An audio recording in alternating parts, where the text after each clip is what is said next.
eu falar uma coisa que isso me gera temor. E de fato, de verdade, expor as Escrituras, expor a fala de Deus, expor a fala do sagrado para a humanidade é algo muito sério. Se as pessoas soubessem a seriedade que é isso, a gente subir ao púlpito e dizer, assim diz o Senhor, isso é muito sério. Porque não é o assim diz o Senhor de qualquer pessoa, de qualquer ser. É o assim diz a palavra do Deus, Criador do céu e da terra. Daquele que pode dar vida e daquele que pode tirar a vida. Daquele que pode mandar tanto bênção, como também daquele que pode encher a tua vida de desgraça e de maldição. Só há um só Deus. Aquele que usa Satanás como quer, quando quer, ao bem que ele quer. Porque só tem ele de Deus.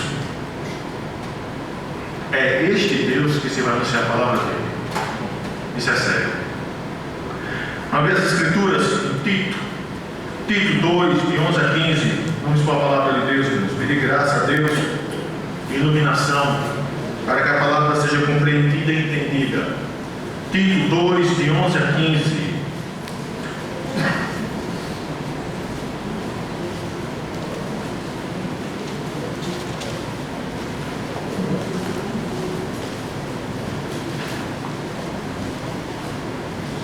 Tito 2, de 11 a 15. As Santas Escrituras dizem o seguinte: porquanto a graça de Deus se manifestou salvadora a todos os homens, educando-nos para que, renegadas a impiedade e as paixões mundanas, vivamos no presente século sensata, justa e piedosamente, aguardando a bendita esperança e a manifestação da glória do nosso grande Deus e Salvador Cristo Jesus, o qual assim mesmo se deu por nós, a fim de remir-nos de toda iniquidade e purificar para si mesmo um povo exclusivamente seu, zeloso de boas obras. Diz estas coisas, exorta e repreende, também com toda autoridade, ninguém te despreza. Vamos orar? Santo e bendito é Yahvé, que habita os céus e a terra. Nessa hora, Deus, te peço, Pai, em nome do teu Filho, que o Senhor me ajude a expor a tua palavra do jeito que o Senhor a disse. Amém. Em nome do teu Filho. Amém. Amém. Irmãos, como eu tinha falado, a fala do reverendo Edson foi bem pertinente, até por causa da seriedade da coisa.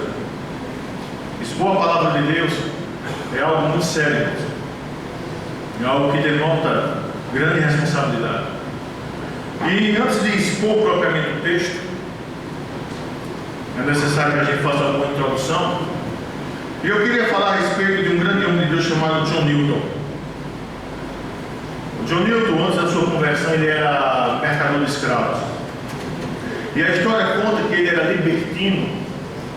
E como todo mercador de escravos, que naquela época, século XVII, século XVIII, fazia a rota da Inglaterra para a África, e chegando lá, havia milhares e milhares de pessoas acorrentadas, porque os irmãos devem saber que nenhum branco derramou sangue capturando negro na África. Os próprios negros vendiam os seus irmãos aos brancos nas guerras tribais.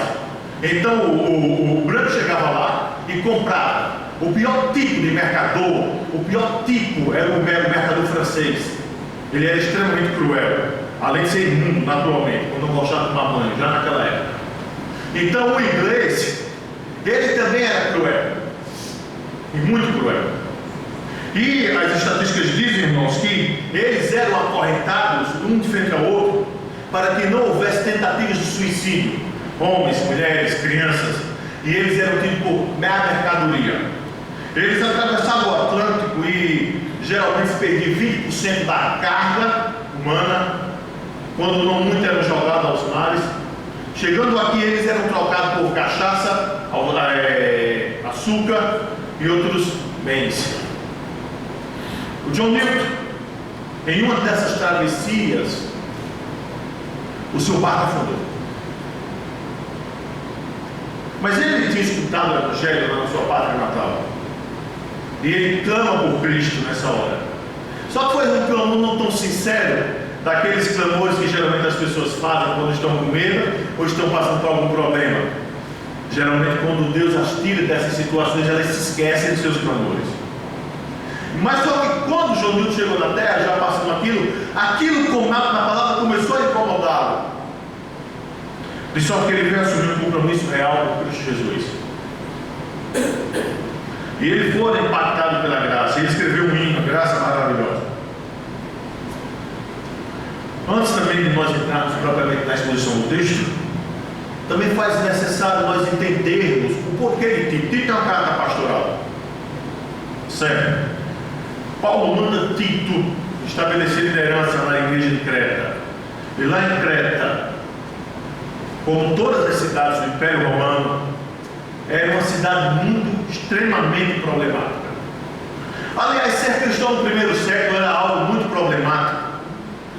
Até porque, irmãos, muitos dos termos que nós temos hoje em comum, feito evangelho, parousia, que é manifestação, epifaneia, que é presença, a ideia de Senhor, a ideia de Salvador, todos esses termos que nós hoje, sem nenhuma delongas, aplicamos a respeito do Senhor Jesus, no primeiro século era aplicado a respeito de César. Então aquela fala que os tessalônicos falaram a respeito de Paulo, eles os homens que estão perturbando o mundo, anunciam um novo rei. Isso fazia todo sentido. Haja vista que o evangelho no primeiro século era ou o nascimento do imperador ou a entronização do imperador. Epifaneia era a presença do imperador. Parousia era o anúncio que o imperador estava por visitar uma das cidades neóporas. O que é uma cidade neópora? Era uma cidade onde existia o templo ao imperador. Soter, Salvador, era justamente César que estava vindo, porque César tinha pacificado o mundo, o Império Romano tinha pacificado o mundo. Quírios é César. Então os irmãos percebem o quão subversivo é o Evangelho. Todos esses títulos são ditos para Cristo. E o pior de tudo, que Roma, para estabelecer o seu poder coercivo no Estado, no Império, ela colocava a cruz. A cruz era o poder coercivo, a cruz era a forma de Roma dizer: nós mandamos. Cristo foi crucificado numa cruz. O túmulo foi selado com o selo romano.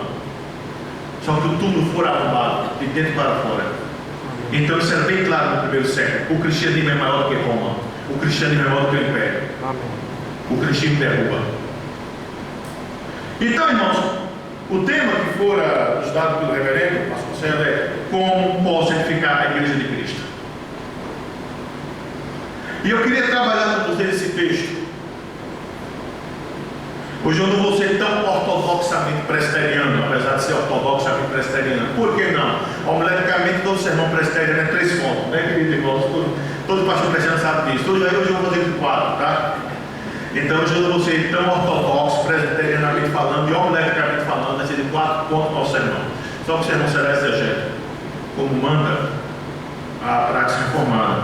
Então, irmãos, a primeira divisão do nosso sermão, ela está no versículo 11 e 12. E o tema, né, como eu falei, como posso edificar a igreja de Cristo, e a primeira divisão é vendo os efeitos educacionais da graça de Deus no dia a dia dos eleitos. Vendo os efeitos educacionais da graça de Deus no dia a dia dos eleitos. Vamos ler o texto, irmãos. Porquanto a graça de Deus se manifestou salvadora a todos os homens, educando-nos para que, renegadas a impiedade e as paixões mundanas, vivemos no presente século sensata, justa e piedosamente. Observe, irmãos, que no começo do verso 11, não é? Nós temos esse verso aqui, ó. Porquanto a graça de Deus se manifestou. Se manifestou. Interessante que esse verbo lá no grego,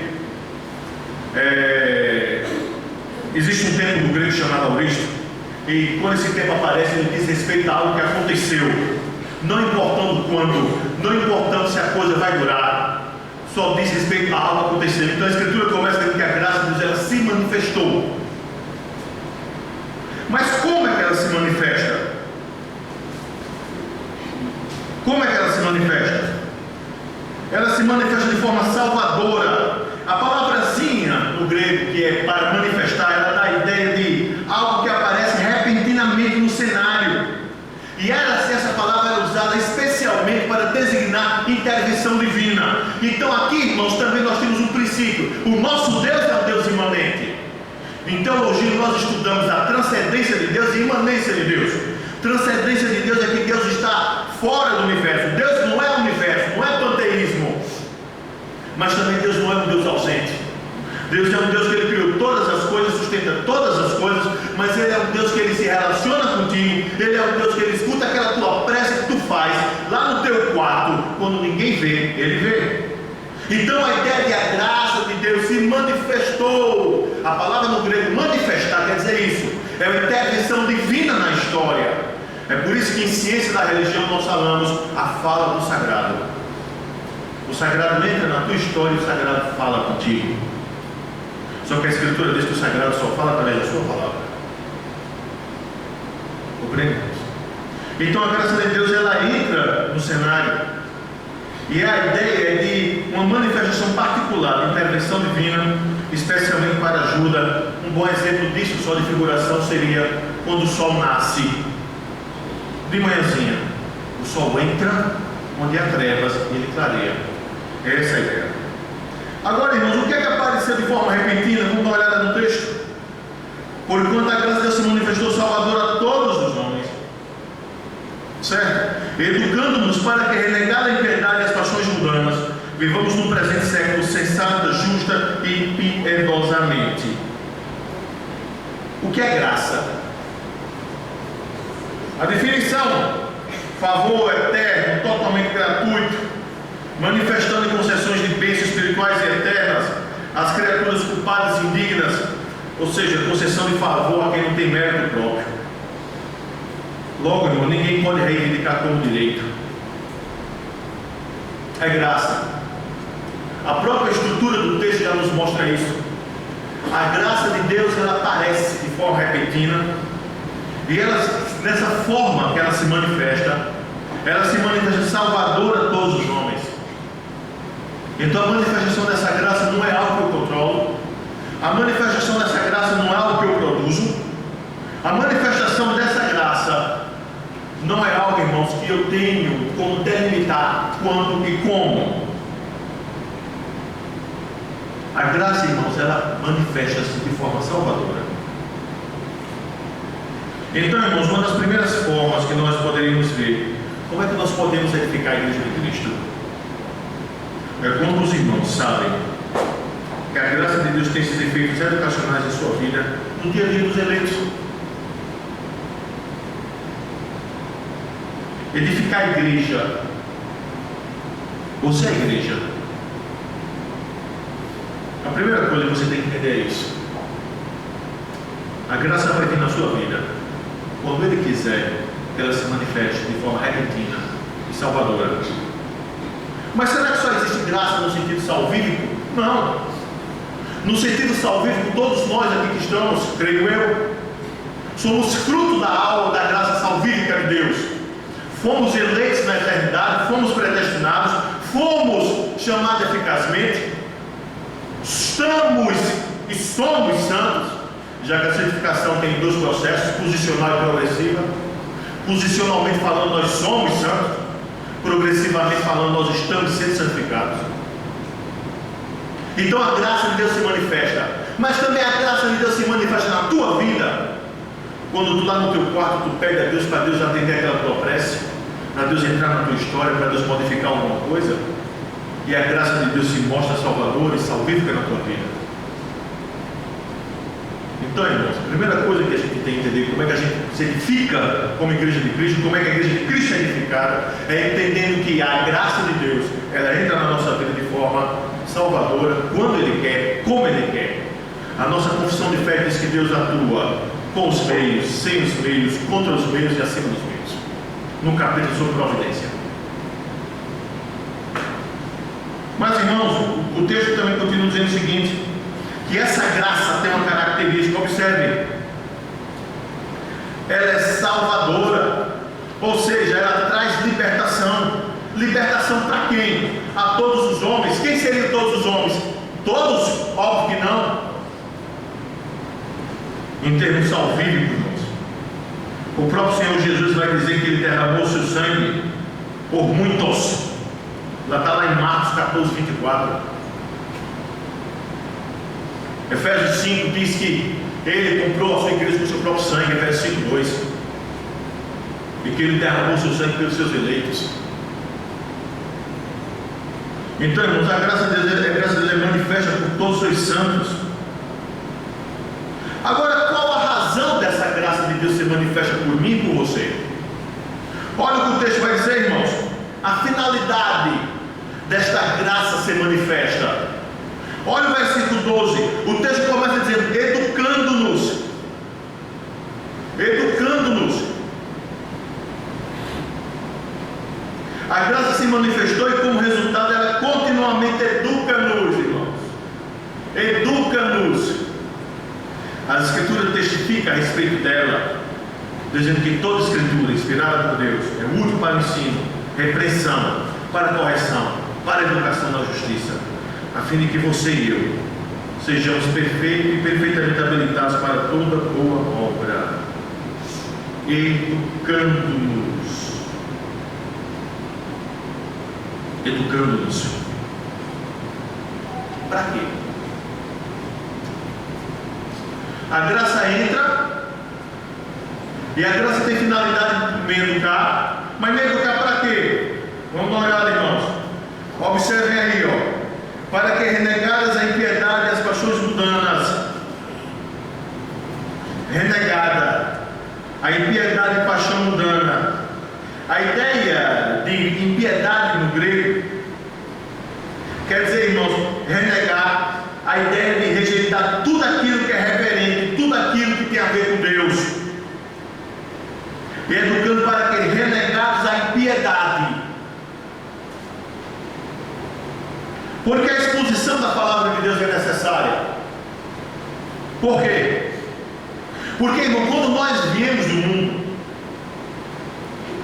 eu tinha falado que a santificação tem dois processos: posicional e progressivo. Posicionalmente você é santo. Paulo vai dizer isso lá para a igreja de Corinto, aos santos que estão em Corinto. Olha, pastor, e por que a carta tem aquele forte teor de advertência? Na igreja de Corinto tinha de tudo. Porque quando Paulo diz que eles são santos, Paulo está falando no seu aspecto posicional. Mas Paulo vai tratar de aspectos de evolução, no que diz respeito ao processo progressivo da santificação. Educando-nos, renegadas a impiedade.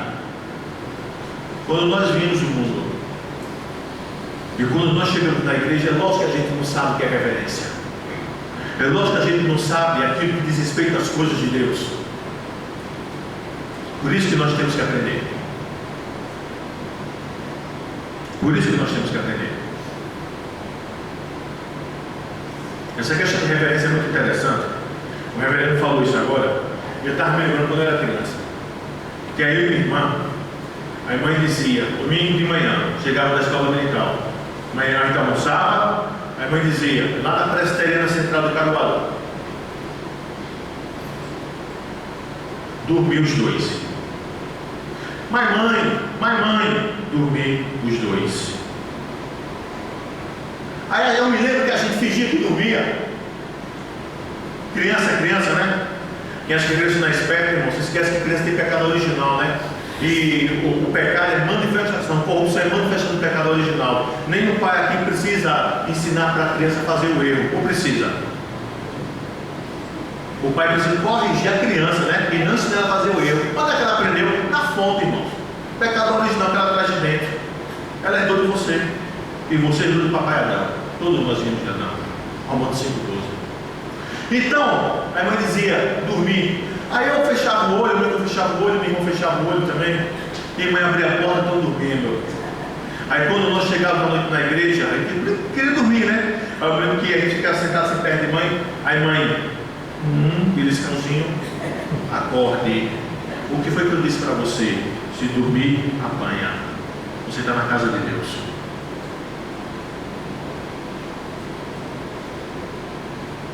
Eu não me tornei marginal. Hoje, pela graça de Deus, sou pastor. E me lembro disso.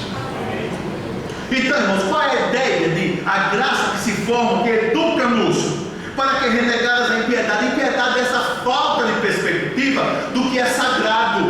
essa falta de perspectiva das coisas de Deus. Então a graça entra na nossa história nos ensinando. Então a primeira coisa que ela nos ensina é algo sagrado. O sagrado entra na tua história e você tem que ter reverência pelo sagrado, porque o sagrado é o outro. O sagrado não é igual a você.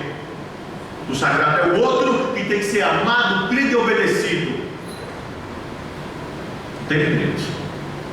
Só que o texto não para aí, irmãos.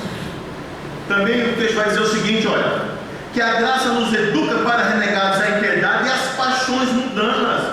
A palavra em grego para paixões é desejos mundanos, e a palavra desejo no grego denota tanto uma coisa favorável quanto uma coisa não favorável.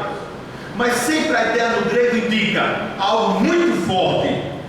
Desejos mundanos se refere a pecado do sexo, idolatria, intimamente ligados a vícios alcoólicos, desejos desordenados por posses materiais. Então a graça de Deus também nos educa a respeito disso.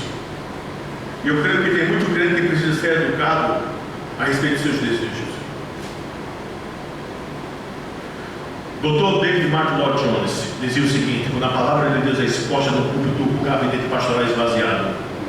Porque o problema dos crentes, quando vai para gabinete, é pecado. E pecado se confronta. Problema psicológico, problema de depressão, está tudo relacionado a pecado. Pecado se confronta. E pecado é falta de educação. Pecado é falta de educação, falta de atuação da graça em educar. Em educar. Tanto no que diz respeito a discernir as coisas espirituais, tanto no que diz respeito a eu ter reverência pelas coisas espirituais, como também a graça educa os meus desejos. Compreende, irmãos? Se porventura houver algum psicólogo aqui, psicanalista freudiano, vai gostar muito do que eu estou dizendo, né? Mas eu diria em linguagem bem psicanalítica que a graça de Deus seria o super-ego bem desenvolvido, controlando as paixões que vêm do nosso ego. O super-ego, melhor dizendo. Porque eu e você, nós temos essas paixões que vêm do nosso ser. Nós somos pecadores, irmãos. Charles Haddon Spurgeon, em uma pregação sua, ele disse: sabe qual é a diferença, queridos, entre nós e aquele bêbado que está lá do outro lado da rua? A graça de Deus. Você não é melhor do que ele. A graça de Deus. A graça de Deus lhe atingiu. E não foi porque você quis, porque nós vimos no texto que ela aparece repentinamente. Não é eu que marco hora para ela aparecer. Eu não tenho controle sobre ela. Eu não digo: olha a graça, tu virás. Não tem tu virás. Tem quando ele quer entrar na minha história. Se ele quiser entrar na minha história. A graça de Deus se mostra de forma salvadora a todos nós. Então, irmãos, ela educa-nos. Ela faz com que nós renegamos a impiedade. Ela faz com que nós controlamos nossos desejos. E observe que a finalidade da graça, a finalidade da atuação da graça de Deus na tua vida, não é para que você seja inerte. É outra coisa que eu tenho muita dificuldade. É com o famoso crente inerte, crente estéril. Porque eu olho para a Escritura, irmão, e eu vejo lá quando o Senhor Jesus chega perto daquela figueira, e a figueira não dá fruto. O que é que o Senhor faz? Amaldiçoa a figueira. Eu vejo lá, irmão, a parábola do semeador. É dito, irmão, que nós temos que produzir, nem que seja um fruto, mas nós temos que produzir algo. Eu não entendo, não compreendo o crente inerte. Algo estranho nesse crente. Porque se a graça entra na tua vida, irmão, se a graça de Deus se mostra salvadora, se ela faz com que a tua falta de reverência seja corrigida, se a graça de Deus controla os teus desejos mais íntimos pecaminosos, que você sabe qual é, viu? Qual o resultado? O texto vai nos dizer: educando-nos para que, renegada a impiedade e as paixões mundanas, vivamos no presente século sensata, justa e piedosamente. A finalidade de ser educado pela graça é para que, a ideia, irmão, no grego, é que com autocontrole, moderadamente, retamente, justamente, piedosamente, reverentemente, vivamos no presente século. Vocês estão vendo aqui esse verbozinho aqui, vivamos? Olha para o texto. Esse verbo aqui no grego, ele está no subjuntivo auristo. O que quer dizer isso? Subjuntivo auristo é um dos termos no grego, bem curioso, porque subjuntivo é modo de probabilidade. E auristo diz respeito ao que aconteceu. Então o que o Paulo está dizendo é o seguinte: olha, hoje, enquanto vocês não são educados completamente, a possibilidade de vocês viverem para Deus desta forma é uma probabilidade. Mas quando a graça de Deus entra na tua vida, modifica a tua vida, ela transforma essa probabilidade em uma realidade. Compreende isso? Por isso que eu sinto dificuldade enorme em entender alguém que diz que é alvo da graça de Deus, alguém que diz que teve um encontro com Jesus, mas alguém que simplesmente não consegue viver como crente é mentiroso. Porque a Escritura não mente, seja Deus verdadeiro e todo homem mentiroso. Amém. Então algo está errado. Compreendemos? Algo está errado. Porque o texto nos diz, irmãos, vivamos no presente século sensata, justa e piedosamente. A gente, irmãos, poderia extrair desses versos aqui 4 princípios. Eu estava na aula de exegese, né, falando com meus queridos alunos, eu gosto deles, irmão. Eu montei o esboço de sequência exegética. Eles estão terminando a exegese deles, né? Eles vão entregar a exegese final deles, né? Na sala de aula. E eu estava dizendo que você tanto pode colocar as aplicações durante o corpo do sermão, como também no final do sermão. E a gente vai terminar o nosso primeiro ponto. Eu falei, né, que hoje o sermão não será tão ortodoxo presbiteriano, não será de 3, mas 4 pontos. Então, como uma aplicação desse primeiro ponto, eu queria que você entendesse isso, que a graça aparece de forma inusitada. Se ela aparece desta forma, a lógica do texto aponta para alguém que não tinha esta vivência com a graça, e num contexto maior, essas pessoas eram os cretenses que tinham recebido a Cristo. A palavra graça diz respeito a favor imerecido, ou seja, os favores de Deus não são decorrentes de obrigação que Deus tem com você e com ninguém. Esta graça me educa e te educa, para que continuamente e pelo aprendizado da palavra nós tenhamos nossas vidas modificadas. Esta graça tem por finalidade uma rejeição a um padrão de vida imoral e errado, que é o padrão do mundo. Esta graça tem por finalidade te educar, para que você reflita de forma prática a nova criatura que você de fato é, e eu espero que seja. Entende, queridos? Como eu posso edificar a igreja de Cristo? Vivenciando os efeitos educacionais da graça de Deus na minha vida. Até porque não adianta eu dizer, eu faço parte da igreja presbiteriana fundamentalista do IPSEC com o pastor Vasconcelos. Isso não quer dizer nada.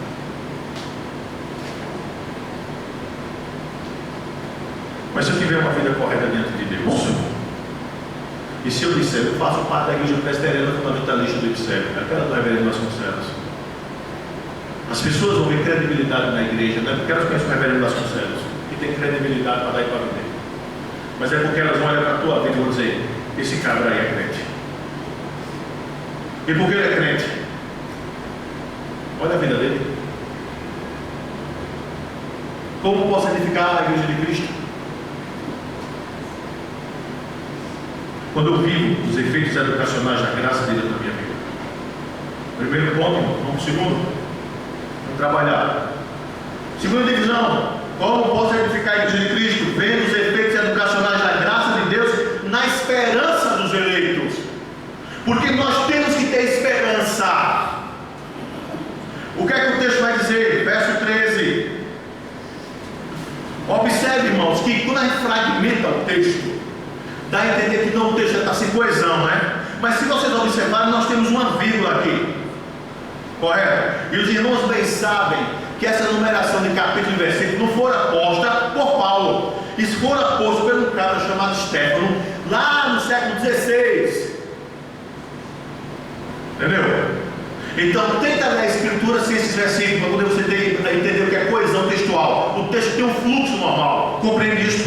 Ele tem um fluxo normal. Então observem. Olha, educando-nos para que renegar a impiedade e as paixões mundanas, vivamos no presente século sensato, justo e piedosamente, vírgula, aguardando a bendita esperança e a manifestação da glória do nosso grande Deus e Salvador Jesus Cristo. Então, isso aqui tem um propósito o propósito maior é eu aguardar, eu ter esperança. Isso é fundamental. Porque tem muito crente que não tem mais esperança. E tem muito crente que vive neste mundo achando que nunca irá se encontrar com seu Deus. É o famoso ateísmo prático. É o pior tipo de ateísmo que há. Porque o cidadão professa que há um Deus, professa que crê em Deus, mas simplesmente ele vive como se Deus nunca tivesse existido, e como se Deus não existisse, e como se ele não fosse prestar conta a ninguém.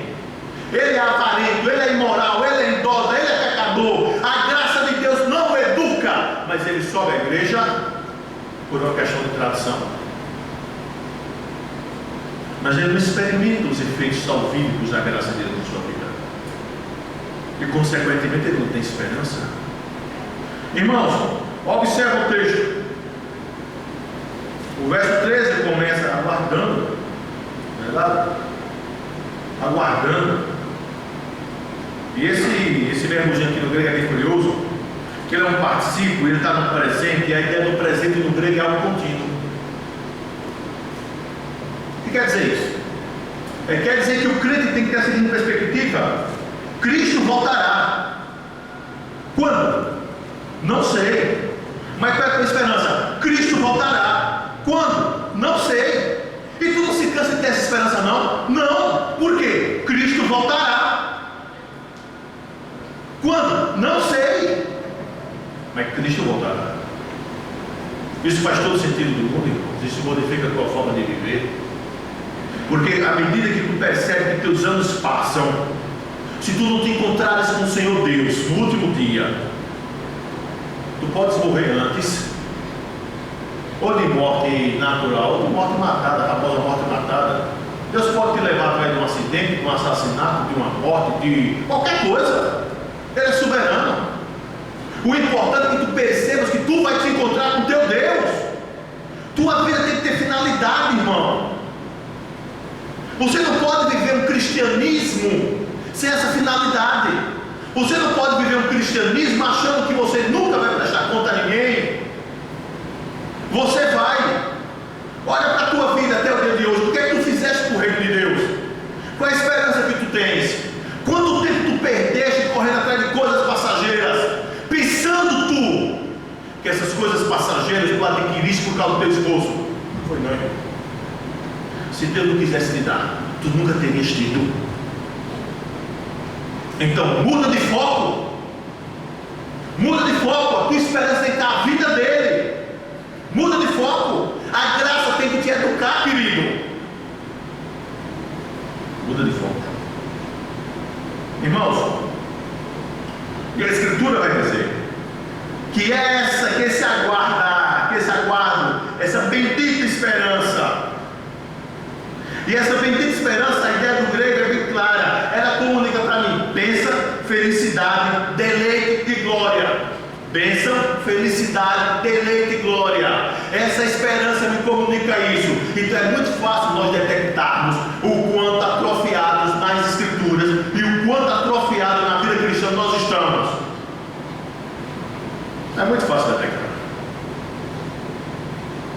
Por quê? Acontece qualquer coisa, a gente fica com a cara desse tamanho. E aqui eu não estou dando super crente não, eu estou na fileira. A pregação também serve para o pastor. Entendeu? Mas o que é que o texto está dizendo, irmãos? Que essa bendita esperança, a ideia no grego me comunica isso, irmãos. Que ela me comunica bênção, felicidade, deleite e glória. Mas por que afinal de contas eu não vivencio isso? Porque afinal de contas eu sou controlado pelos meus sentimentos? Porque afinal de contas tem certas coisas que me perturbam? Porque afinal de contas eu não me deleito?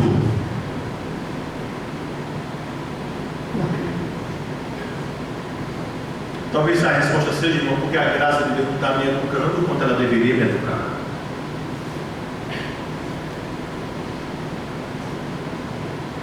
E talvez esteja na hora de, como crente, eu confessar esse meu pecado a meu Deus. E eu dizer, Senhor, que a tua graça me eduque, para que o meu deleite seja na esperança da tua vinda, para que a minha real felicidade seja na esperança da tua vinda. para que a minha glória seja na esperança da tua vinda. Senhor, se tu quiseres me dar bens, eu devo usar esses bens para promover a tua glória, porque eu sou mordomo, Deus. Aquelas 400 casas, 500 carros, 17 navios que eu tenho, não são nada. Tudo é teu. A minha glória, a minha esperança não tem que estar nisso não. O texto vai me dizer, irmãos, aguardando a bendita esperança. Interessante que o trabalho da graça que a nós fora manifesta, além de nos consertar nesta época, ela produz esperança de algo melhor e maior. Vocês percebem, irmãos, como a graça ela edifica o corpo de Cristo? Ela te conserta aqui, nesta vida presente. Mas a graça de Deus é algo tão maravilhoso que ela não para aí. A graça de Deus pega você e diz: olha para frente, a tua vida não acaba aqui. Irmãos, as nossas igrejas estão mortas. Nós precisamos repensar o nosso cristianismo urgentemente. Urgentemente. Tem muito crente materialista na igreja. Tem muito crente quebrando o segundo mandamento. Pastor, eu não tenho mais de paz isso na minha casa. Não, filho, isso é a idolatria na sua forma primária. A idolatria na sua forma mais sofisticada é o teu dinheiro, é o teu trabalho, é a tua família. É tudo e aquilo que tu colocas em nome de Deus. Deixa eu só fazer um testezinho com você. Quando você deixar de fazer o que é correto por causa de qualquer pessoa, seja ela a mulher da tua vida, os filhos que Deus te deu, o homem da tua vida, seja qualquer coisa, que tu deixe de fazer o que é correto diante de Deus, você é idólatra. Amarás o Senhor teu Deus acima de todas as coisas. Então, quando eu deixo de fazer o que é correto, por causa de quem quer que Deus tenha me dado, eu sou idólatra. Eu pus aquilo no lugar do meu Criador. Então, irmão, a tua esperança tem que ter em algo maior. É estranho, irmãos, uma pessoa que se diz cristã não ter seu coração nas coisas do alto. Não é verdade? É estranho tanto correr pelo que se perece e não se vê a mesma avidez nas coisas do alto. Estranho isso, né? Aguardando a bendita esperança e a manifestação da glória do nosso grande Deus e Salvador, Cristo Jesus. Eu queria deixar aqui também mais 3 aplicações nesse segundo ponto. Todo eleito tem esperança que o Senhor volte. Responda para você: você tem esperança que Jesus vai voltar um dia? E me responda para você: você tem esperança que você vai? Sabe qual é a ideia de parousia no grego? Sabe qual é a ideia de parousia no grego? Todo mundo acha, por causa de algumas correntes aí meio estranhas, todo mundo acha que vai se encontrar com o Senhor Jesus nos ares, e se encontra e vai com ele-se embora, né? Parousia no grego não é isso não.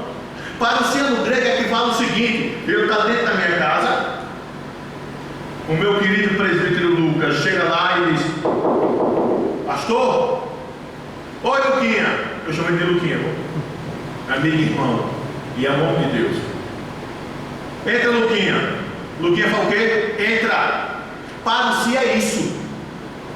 Cristo vem, os que tiverem vindo sobem, se encontram e ele vem. Vem para quê? Porque ali haverá o julgamento de todas as coisas. Então, irmãos, todo eleito tem esperança que o Senhor volte.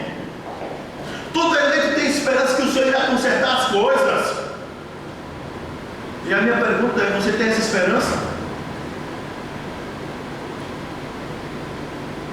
Ou você no seu comércio, na sua faculdade, você é desonesto e leal?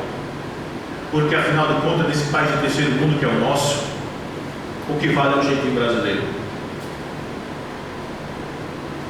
Só filho, deixa eu te dar uma notícia boa. para os que existem. Jesus vai vir e vai restaurar todas as coisas. Efésios diz isto. Ele vai convergir todas as coisas. E 1 Coríntios 11 diz: depois que ele fizer isto, ele vai apresentar todas essas coisas ao Pai. Então, se eu fosse você, eu ia pensar na sua vida. Você vai se encontrar com ele, queira você ou não, ele vai vir. Entende, filho? Segundo ponto, esta esperança comunica bênção e felicidade. Ela revigora. Ela revigora. E aqui, mais uma vez, eu quero chamar a atenção nesse aspecto. Porque meu Deus, pessoas que se dizem cristãs e não são revigoradas por essa palavra, por essa esperança, é porque tem algo errado. Crentes materialistas, crentes que o seu renovo se dá quando eles dizem: olha, passei no concurso de R$3.000, vou para 17.500. É muita bênção. Eu não estou dizendo que é ruim, não. Eu estou dizendo que isso não pode ser o fluxo que vai renovar a minha vida, porque isso é sinal claro, então, que eu sou materialista. Será que você não percebe isso? Que o que tem que renovar a tua vida é a convicção que Ele vai vir e que Ele é o Senhor da história. A gente cantou aqui: a Ele é a glória, a Ele é a glória, a Ele é a glória. Terceira aplicação: o texto nos informa a natureza do nosso Senhor e Salvador Jesus Cristo. Ele é Deus e Salvador. E é Ele que entra na nossa história, é Ele que modifica a nossa história. Então, irmãos, como é que eu posso edificar a igreja de Cristo? Eu posso edificar a igreja de Cristo vendo os efeitos educacionais da graça de Deus na esperança dos eleitos. E minha esperança é na volta do Senhor Jesus. Como é que eu posso edificar a igreja de Cristo? Terceira divisão do nosso sermão, verso 14, que tem por título: vendo os efeitos educacionais da graça de Deus manifestos na purificação dos eleitos. Agora ele vai trabalhar a santificação no seu sentido progressivo, né? Verso 14 vai dizer o quê? O qual a si mesmo se deu por nós, a fim de remir-nos de toda a iniquidade e purificar para si mesmo um povo exclusivamente seu, zeloso de boas obras. Porque a graça nos educa. Será que existe um motivo? Sim, existe. O verso 14 começa dizendo que o Senhor Jesus, que é o nosso grande Deus e Salvador, se deu por nós. E observa aqui, irmãos, o verso 14, Paulo vai usar um pronome pessoal: deu a si mesmo. Deu. Eu amo o verbo no grego, porque o verbo no grego é preciso. O verbo está aqui no grego é um indicativo aurista. Quer dizer isso, pastor? Indicativo, modo indicativo quer dizer algo concreto, algo real, algo que de fato, de verdade aconteceu. Eu poderia dizer quase algo palpável. Aurista quer dizer o quê? Algo que fora feito de uma vez por todas em determinado tempo. O verbo aqui para no grego é indicativo aurista. Sabe o que quer dizer isso? Que Cristo se deu de forma real e concreta pelo seu povo. Por isso que crente não perde salvação. Não é porque Calvino diz que não perdia salvação, é porque a palavra de Deus diz que não perde salvação. E quem disser o contrário é mentiroso, porque a palavra de Deus diz que crente não perde salvação. Ele se deu de forma completa, de forma plena, de forma concreta, e uma vez por todas. Mas Ele se deu por mim, fez isso de uma vez para sempre. A ideia do pronome aqui, o qual anexa ao verbo, dá ênfase. Ele fez isso por nós. A Escritura nos ensina é que só tem um Salvador e Senhor, e um mediador, que é Cristo. Também nos ensina que o objetivo do seu amor não foi o mundo e sim a igreja, porque Ele se dá por nós. O texto é claro, Ele não se dá pelo mundo, Ele se dá por nós. E para quê, irmãos? Para quê? A fim de remir-nos. Esse verbozinho aqui no grego, a ideia é resgatar. Possibilidades de tradução: resgatar, remir, obter liberdade mediante pagamento, resgatar-nos de toda a violação da lei. Esse verbo aqui também está no Paulista. Tá, quer dizer isso? Que Ele nos resgatou de forma completa, plena. Tem alguma coisa a ser paga, pastor? Nada. Nós somos dele. Nós somos dele. Qual é a ideia? Esse verbo aqui, no mundo antigo, dizia respeito ao pagamento que se fazia na compra de um escravo. Paulo expõe detalhadamente a desobediência à lei divina e a nossa incapacidade de nos libertar do pecado e, consequentemente, da ira de Deus. O Senhor Jesus não me comprou de Satanás. O Senhor Jesus me resgatou da ira de Deus. Romanos 3, irmãos, que é um dos textos que eu mais amo na Bíblia, para que Ele fosse justo e justificador daquele que tem fé em Jesus. Como é, meu Deus, que o Senhor Deus é justo e justificador? Para Ele ser justo, Ele tem que me lançar no inferno, porque eu quebrei a sua lei. Mas como é que Ele pode me ser justificador? Como é que Ele pode me declarar justo? Como é que se resolve isso? Resolve isso, irmão, que Deus derramou sua ira. Eu gosto de usar a ilustração na aula de exegese. É como se Deus tivesse pegado uma 12 e tivesse atirado em você. Pei!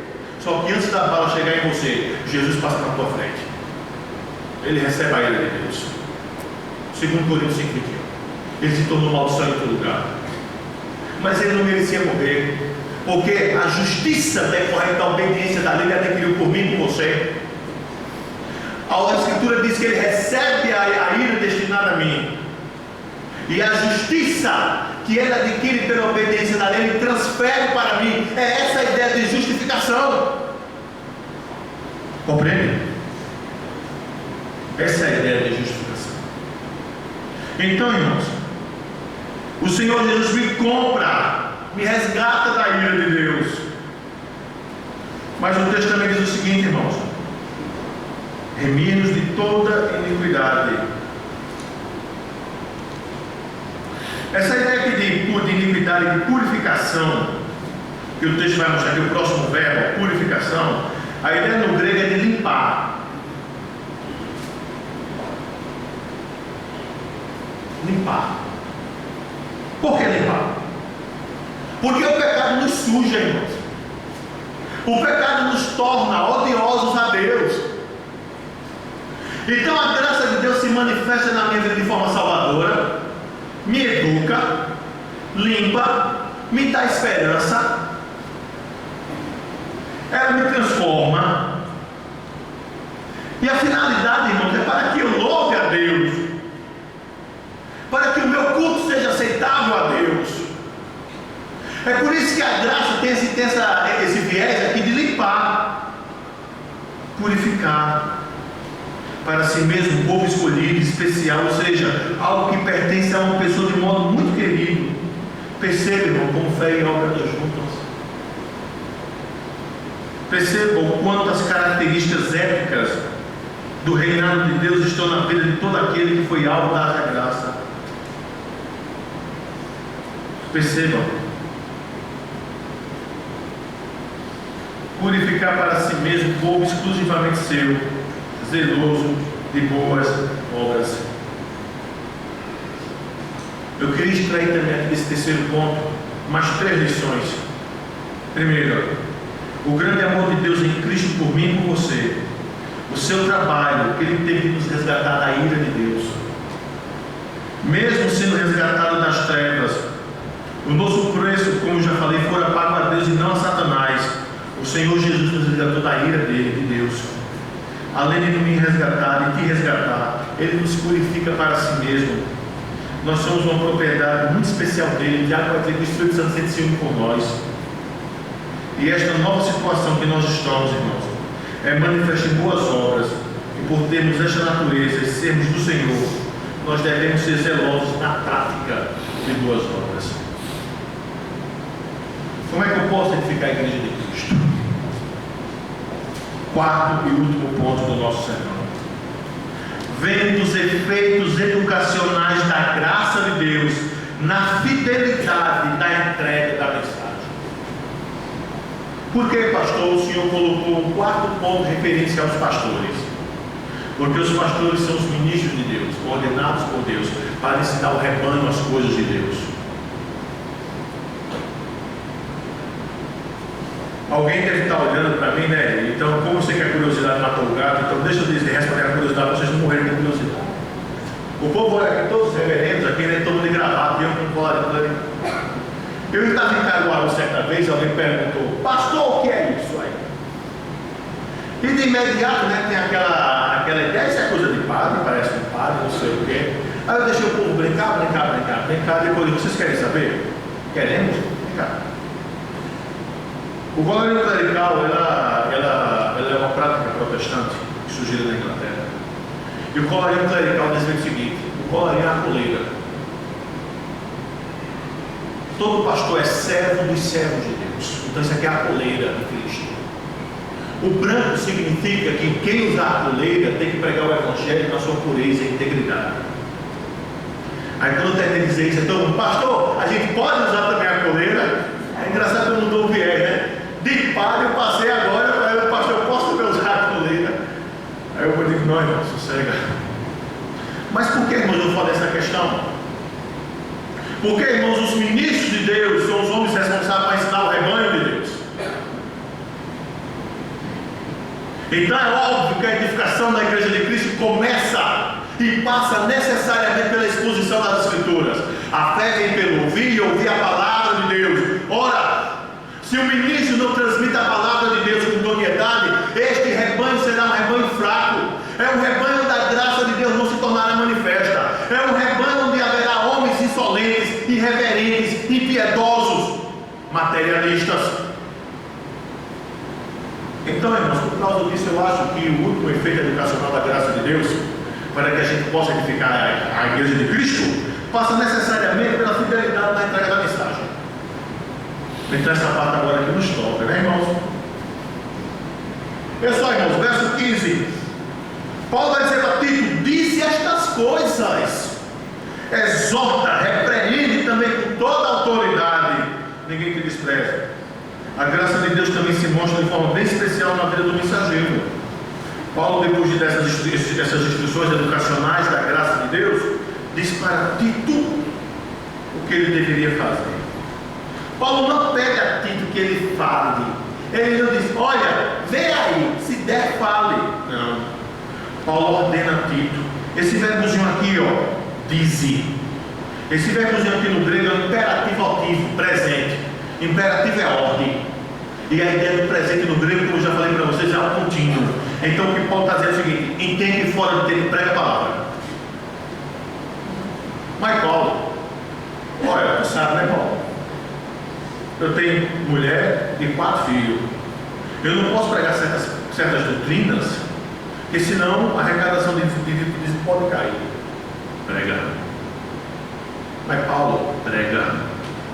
Mas Paulo, prega. Paulo, prega. Quem é que sustenta? Quem é que sustenta? Quem é que sustenta? Então prega. Prega. Tá bom, Paulo, vou pregar de vez em quando. Presente. No presente no grego é continuamente. Prega continuamente. Paulo, a igreja se esvaziar, que se esvazia. Igreja não é lugar novo, igreja é lugar de ovelha. Falou, porta da igreja, serventia da casa. Deixa eu me entender um reverendo. Igreja é lugar de ovelha, não é lugar de ímpio. Ímpio é para o inferno. Igreja é lugar dos santos de Deus. Prega, porque se o pastor não pregar, como é que a graça de Deus vai se tornar manifesta? Porque o Senhor Deus condicionou: a fé vem pelo ouvir e ouvir a palavra de Deus. Quem me edifica a palavra, quem me instrui a palavra. Então, se não tem pregação da palavra, o rebanho é manco. Prega. Eu gosto desse verso, que é só imperativo que Paulo usa. Veja só, irmão. Paulo ordena a Tito, o verbo, como eu falei, está no imperativo ativo presente. E o que Tito devia dizer? Estas coisas. Quais estas coisas? O que Paulo vem dizendo para Tito anteriormente. Então, irmãos, primeira característica da verdadeira igreja. Toda igreja verdadeira tem 3 características: pregação de todo o desígnio de Deus, administração correta dos sacramentos, disciplina eclesiástica. Pastor tem que pregar todo o desígnio de Deus continuamente. Prega. Dize estas coisas, Tito. Mas Paulo nada. Prega. Entendeu? Antes de falar, Paulo ordena que ele deva, irmão, exortar e repreender. Observa aí, ó. Exorta e repreende. Ambos os verbos estão no imperativo presentativo. Mesma coisinha. Sempre exortando, sempre repreendendo. E isso precisa ser feito com quem? Olha o texto aí, ó. Com toda a autoridade. De Paulo? De Tito? Não. Escritura. Escritura. Eu tive um professor meu de hebraico lá em São Paulo. Os irmãos já sabem dessa história.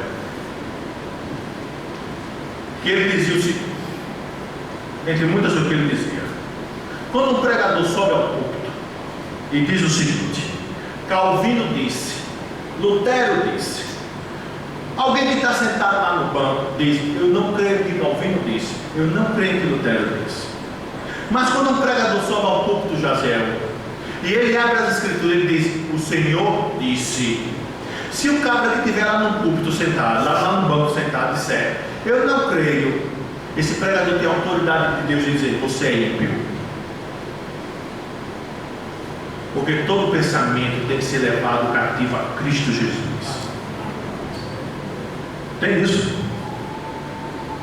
Com toda a autoridade. É texto, irmão.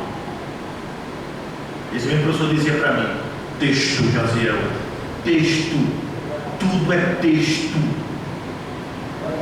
Texto. Então, irmãos, observa aí, ó, por fim, Paulo vai ordenar a Tito: ninguém te despreze. E a ideia é: ninguém te considera uma pessoa sem valor. E por que Paulo vai dizer isso, irmãos? Porque Paulo sabia a reação da igreja. A igreja geralmente só bate nas costas do pastor, né? Que serve um bom pastor, né? Quando ela... Não. Olha, o cajado do pastor tem aquela parte assim, ó, que parece um guarda-chuva. Aqui, sabe para que serve? É para pegar a ovelha pela barriga. Pega a ovelha pela barriga, bota a ovelha debaixo do braço, passar na cabecinha dela. Toda ovelha vai ser tratada dessa forma, hein? Mas tem algumas ovelhinhas que seu hobby favorito é pular cerca, ou então ficar na beira do pecado, na beira do abismo para pecar. Não é verdade? Tem ovelha que vai lá, cheia de... é profundo, mas não vou cair não, aí volta. Aí depois, no dia seguinte, no mesmo horário, volta lá de novo. Aí fica nessa brincadeira. Só que o cajado do pastor, além de ter isso aqui feito de guarda-chuva, também tem um negóciozinho assim, ó, bem pequenininho. Sabe para que serve? É porque o pastor ele muda assim, ó. Aí quando ele pega uma ovelhinha assim, feito você, que gosta de pular cerca, vai para lá, vai vem. É necessário que ele dê uma pancadinha na tua junta. Aí dá aquela dorzinha, tu chora, aí ele bota tu no braço, ali é para tu não aprender a ir para lá. Então às vezes o pastor tem que pregar sermões que você não vai gostar. Eu acho que a pior coisa, irmãos, com o pastor e às vezes muito inconveniente, é a gente estar confrontando o pecado. Porque é algo curioso, é um pecador confrontando o pecado do outro pecador. Sabe como é que é? Então aí a gente também tem que se preparar psiquicamente para a pessoa se armar com todos os dentes do mundo, para bater para cima. E Paulo, quando diz isso aqui, ó, ninguém te despreze, Paulo está falando para você, ovelha. Para você que às vezes não gosta do sermão contundente, para você que não gosta de ser confrontado pelo seu pecado, para você que diz que o sermão foi para o carapuça, Paulo está dizendo para você: não desprezem. Ninguém te despreza. Compreendemos? Vocês estão lembrados lá da revolta contra Moisés? Acho que um dos grandes erros que a igreja faz em relação ao seu pastor é quando ela fica rebelde contra ele e quando ele é um homem de Deus. Se você olhar o caso lá de Moisés e Arão, vocês viram o que é que Deus faz?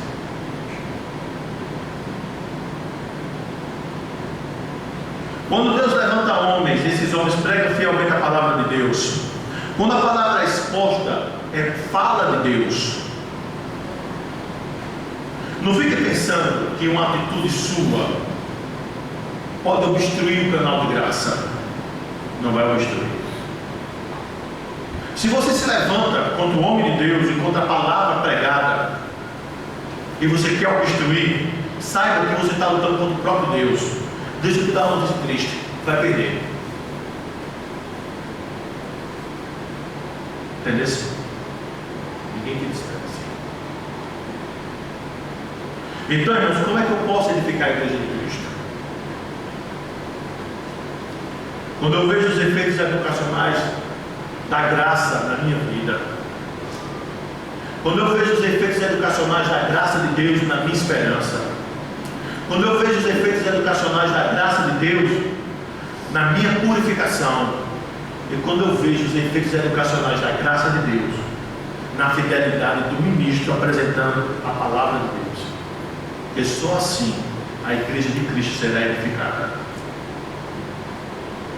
Entendeu, queridos? Não há outro fundamento,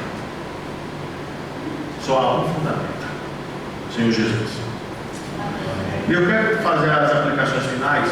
São poucas, são 4 só. E são algumas perguntas para você. Primeira pergunta é: qual a avaliação que você faz de você mesmo? Se olha no espelho, quem é você? Você acha que é algo da graça de Deus? Você tem essa certeza? Você percebe a graça de Deus transformando a tua vida? Quando tu olhas para trás, tu percebe que tu melhoraste em quê? O Evangelho te transformou numa pessoa melhor?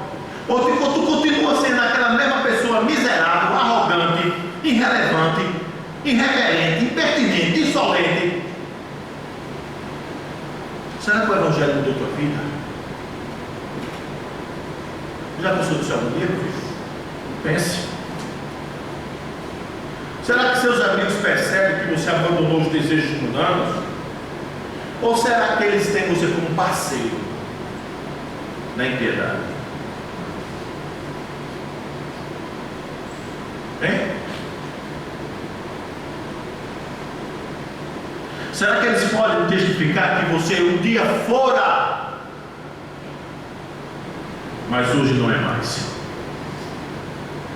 Ou será que eles identificam você como um dos principais agentes de promoção do erro? E o pior, está escondido dentro da igreja, não levanta suspeita, ninguém percebe, mas é um parceiro ideal. Que lado você está? Será que você tem experimentado essa graça salvífica de Deus nessa bendita esperança? Será?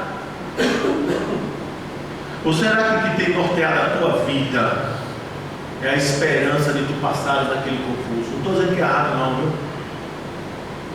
Mas eu estou dizendo que isso não deve ocupar a tua vida, porque a Escritura manda tu pensar nas coisas do alto.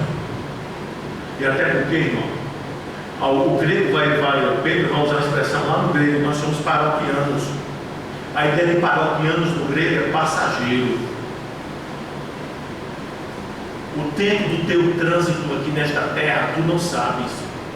Tu espera que ele seja de 102 anos. Tu esperas morrer dormindo. Tu esperas morrer sem dor. Mas se o Senhor Jesus te chamar hoje, E se o Senhor te matar na próxima esquina? O que é que tu fizeste de tua vida? Será que tu terás alguma obra para levar dentro dele? Apocalipse diz que as obras dos santos o acompanham. Quais são as tuas obras? Quais são tuas obras? Hein, irmão? Onde está teu coração? Você tem obras para apresentar a tua fé? Tem? Tiago diz que a fé sem obra é morta. Quais obras que tu tem como credenciais que tu és crente? Quais? Ou tu achas que tu vives a igreja com cara deslavada?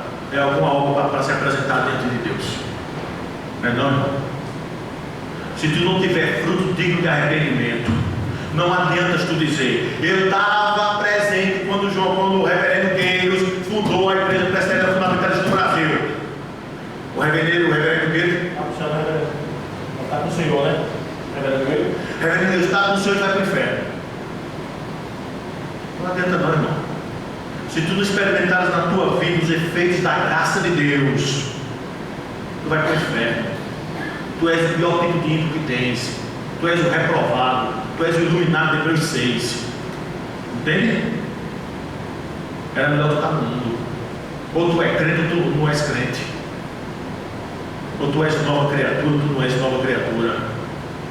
Ou tu sentes na tua vida os efeitos educacionais da graça de Cristo, ou tu não sentes na tua vida estes efeitos. Cristianismo não se falseia, cristianismo se vive. Cristianismo não é religião de palavra, cristianismo é religião de prática. Ou o cara é crente ou ele não é crente. Compreende, irmãos? Estou sendo claro, queridos? Estou sendo, irmãos? Então estou limpo do sangue de vocês. Que bênção de Deus, né? Estou limpo do sangue de Deus. É verdade, irmãos? Então, irmãos, estou lembrado lá de João Milton. A graça de Deus se manifestou salvífica na vida daquele homem, fazendo com que ele deixasse de ser libertino, imoral, vendedor de escravo, para ser um pregador da palavra de Deus. Que Deus abençoe o rebanho do Senhor. Amém. Aos santos de Deus que estão nessa igreja. Amém. Amém.